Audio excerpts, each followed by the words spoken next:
Baik, kita mulai saja ya wawancara kita pada sore hari ini.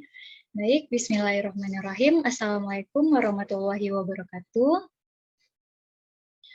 Selamat sore dan salam sejahtera bagi kita semuanya. Sebelumnya saya ucapkan terima kasih kepada teman-teman pewawancara serta narasumber yang bersedia hadir pada kesempatan kali ini. Baik, sebelum kita melakukan sesi wawancara, alangkah baiknya saya memperkenalkan diri terlebih dahulu. Baik, perkenalkan nama saya Dila Putri dari Universitas Muhammadiyah Riau selaku moderator pada wawancara kali ini. Dan rekan-rekan saya yaitu ada Regi Mulyana dan Triana Ledi sepertinya terkendala jaringan. Oh, sebentar, sudah mulai masuk lagi.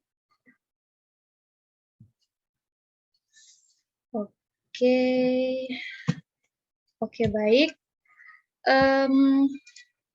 Pada wawancara kali ini, kesempatan kali ini di sini kami ingin mewawancarai Bapak mengenai menuntut ilmu, kewajiban menuntut ilmu, mengembangkannya serta mengamalkannya.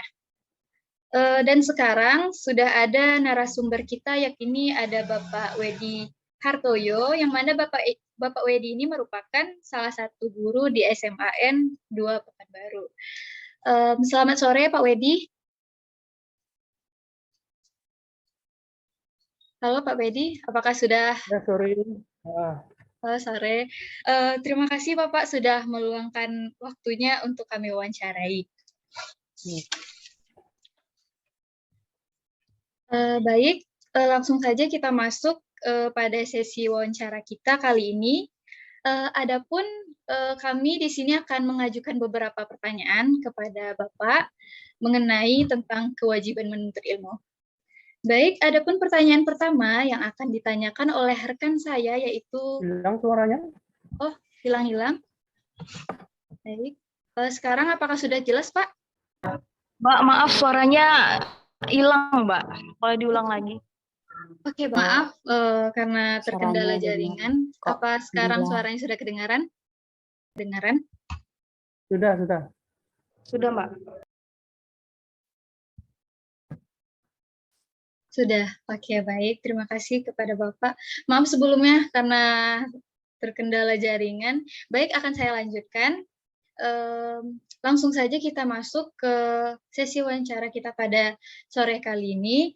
Adapun pertanyaan pertama akan diajukan oleh rekan saya yaitu pertama Regi Mulyana. Kepada Regi, waktu dan tempat dipersilakan. Oke, baiklah. Assalamualaikum warahmatullahi wabarakatuh. Waalaikumsalam. Nama saya Regi Mulyana, saya dari Prodi Pendidikan Bahasa Inggris. Baiklah Pak, saya akan bertanya mungkin 2 pertanyaan. Yang pertama, mengapa setiap orang menuntut ilmu? Dan apa jadinya jika orang tersebut tidak mau menuntut ilmu? Sekian pertanyaan pertama saya, Pak. Ini langsung dijawab? Boleh, ya. Pak. Tes ya. Terima kasih ya. Tes suara, dengar suara saya? Dengar, Pak, dengar. Sudah dengar, Pak. Di sini prodi bahasa Inggris semua ya. Bismillahirrahmanirrahim. Assalamualaikum warahmatullahi wabarakatuh.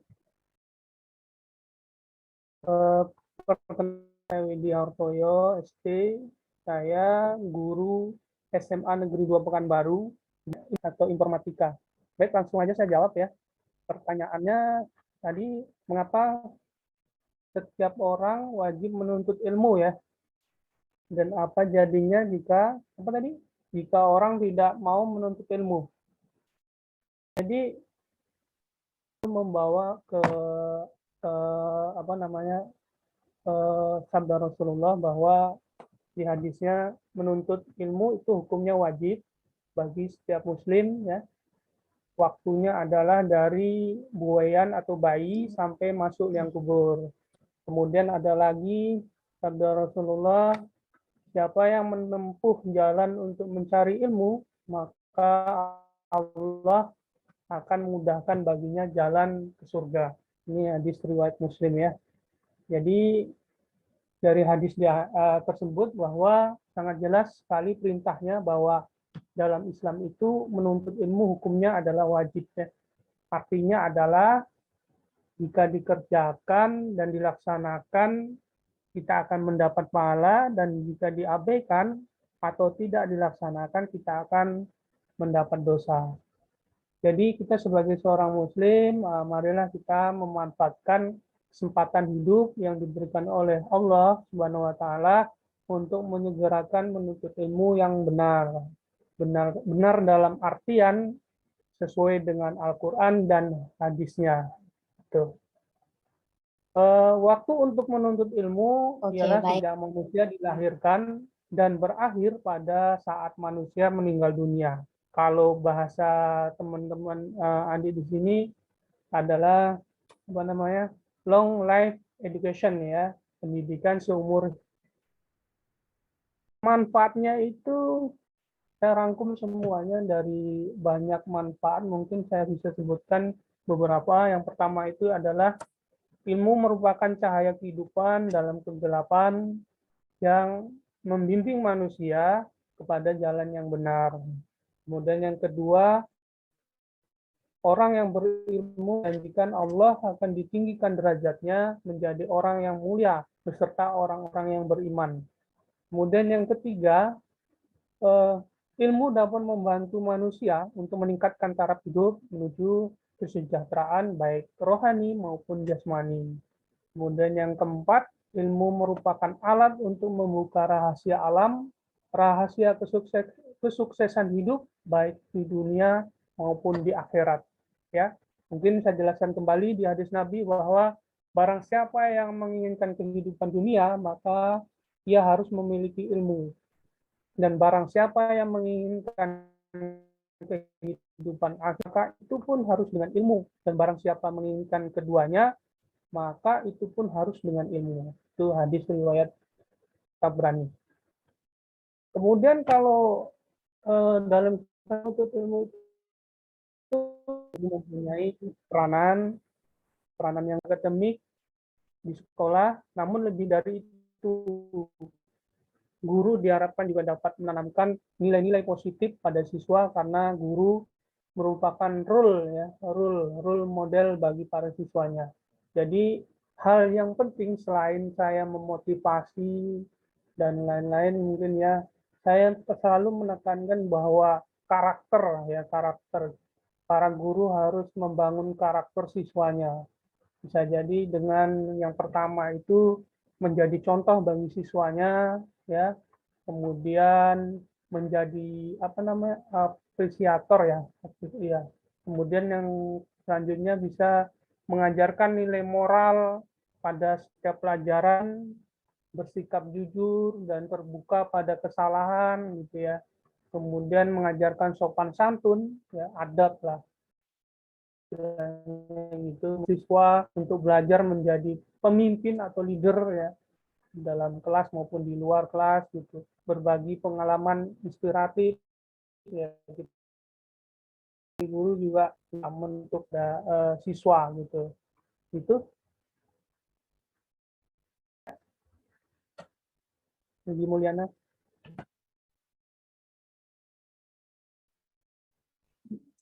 Baik Pak, terima kasih atas jawabannya yang cukup jelas, Pak. Balikkan kepada moderator. Ya. Baik Pak, kayaknya moderator kita ada sedikit dan jaringan. Jadi mungkin saya bisa lanjut ya Pak ya. Baiklah Pak, di sini perkenalkan, nama saya Triana Lady. Saya juga dari Prodi Pendidikan Bahasa Inggris. Di sini saya akan bertanya kepada Bapak, bagaimana cara Bapak memotivasi anak-anak agar semangat menuntut ilmu gitu Pak? Atau mungkin Bapak punya punya semangat motivasi khusus atau cara khusus supaya anak-anak itu jadi semangat dalam belajar atau gimana Pak? Boleh diterangin? Oh baik, Triana Lydia. Jadi memang benar ya. Jadi seorang guru itu kita harus pandai untuk memotivasi siswanya saya bawakan saya sebagai guru informatika atau TIK di SMA. Jadi memang lebih banyak fokus praktek dibandingkan dengan teori. Jadi motivasinya adalah kekuatan besar untuk seseorang meraih sesuatu. Bagi anak, motivasi terbesar bagi mereka adalah orang tua. Jadi kita sebagai seorang guru adalah orang tua kedua dari tua mereka di rumah.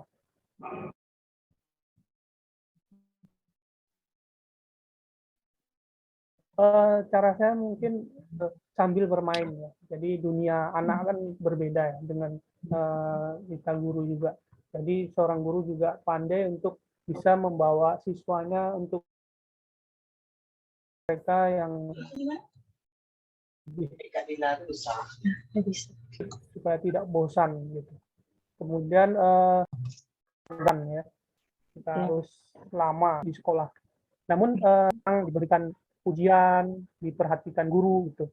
Kebanyakan guru sering lupa memberikan pujian atau apresiasi lah, menyampaikan perkembangan kredit siswa saat mereka berbuat baik, tidak membuat masalah. Dan guru harus membantu siswa dalam menemukan bakat, minat, dan potensinya. Dengan tersalurnya minat dan bakat siswa secara tepat akan pembelajaran dan motivasi belajar siswa. Jadi kadang terkendala seorang guru itu, saya sendiri itu mungkin bakat siswa yang benar-benar dia ini kan belum muncul gitu. Ya. Kemudian konsentrasi siswa yang kurang fokus gitu ya. Apalagi waktu pembelajaran PJJ, nah itu yang terjadi yang mungkin dia hadir tapi orang yang realnya sebenarnya siswa nggak ada. Ya dia daya serap siswa ya. Tapi kemampuan yang berbeda-beda kan paham. Baik Pak. Cukup banyak juga ya kendalanya ya. Iya, betul. Apalagi memang pas PJJ memang ya. PJJ itu cukup lumayan lah. Artinya dalam hal guru udah mempersiapkan konten-konten yang menarik, tapi pada kenyataannya ya kita akui memang di lapangan tidak sebaik yang kita harapkan gitu. Oh gitu. Tapi tetap seorang guru tetap optimis bahwa apa yang disampaikan tuh tersampaikan secara benar lah, artinya siswanya pun bisa lebih gimana supaya lebih fokus terhadap konten yang kita berikan. Iya. Baik Pak, jawabannya sudah cukup jelas. Lumayan banyak nih kayak memahami perilaku siswa yang berbeda-beda ya Pak ya, dengan Bapak yang sendiri harus memahami sebanyak itu gitu ya Pak. Ya, terus betul. Konsentrasi siswa yang berbeda-beda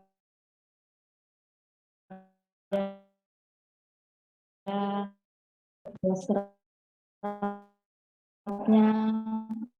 dan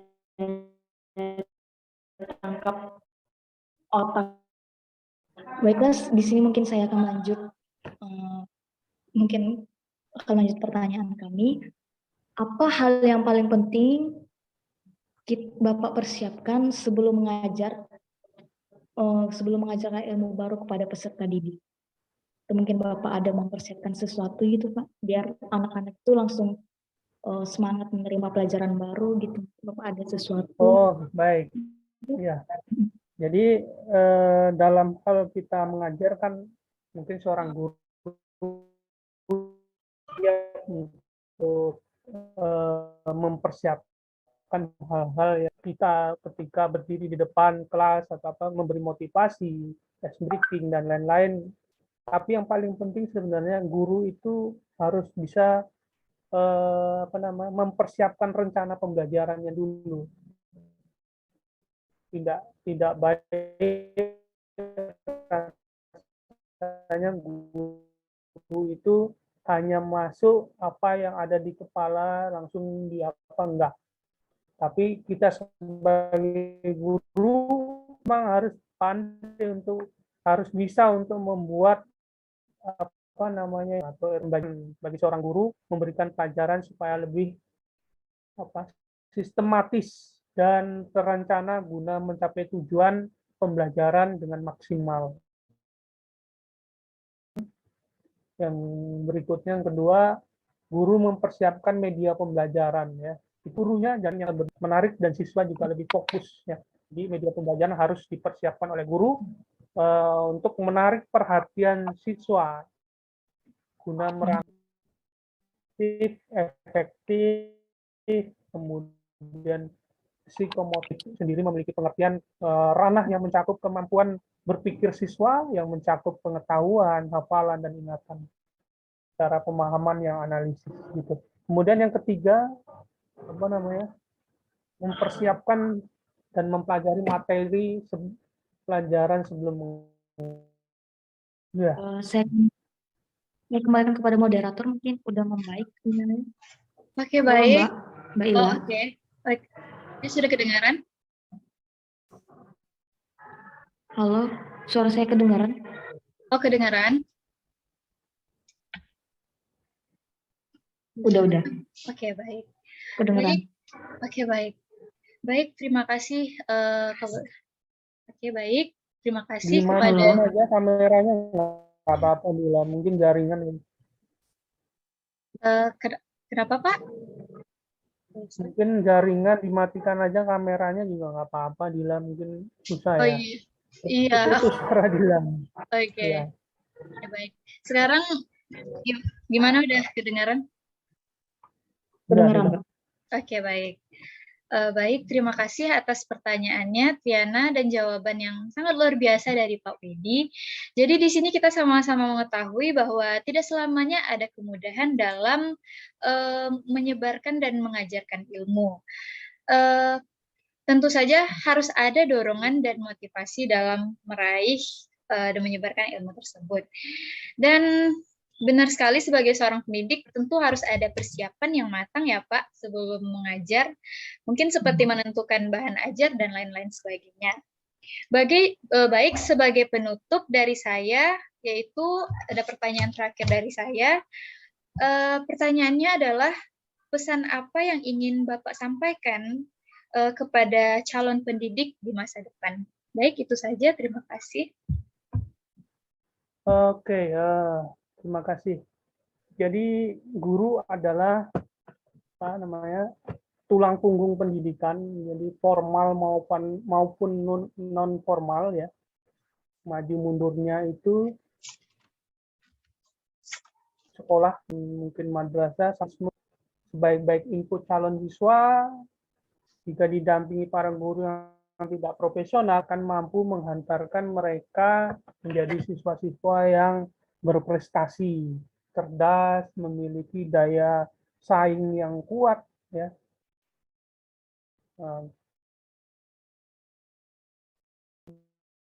Sebagai pendidik profesional dengan tugas utama yang mendidik, mengajar, mengarahkan,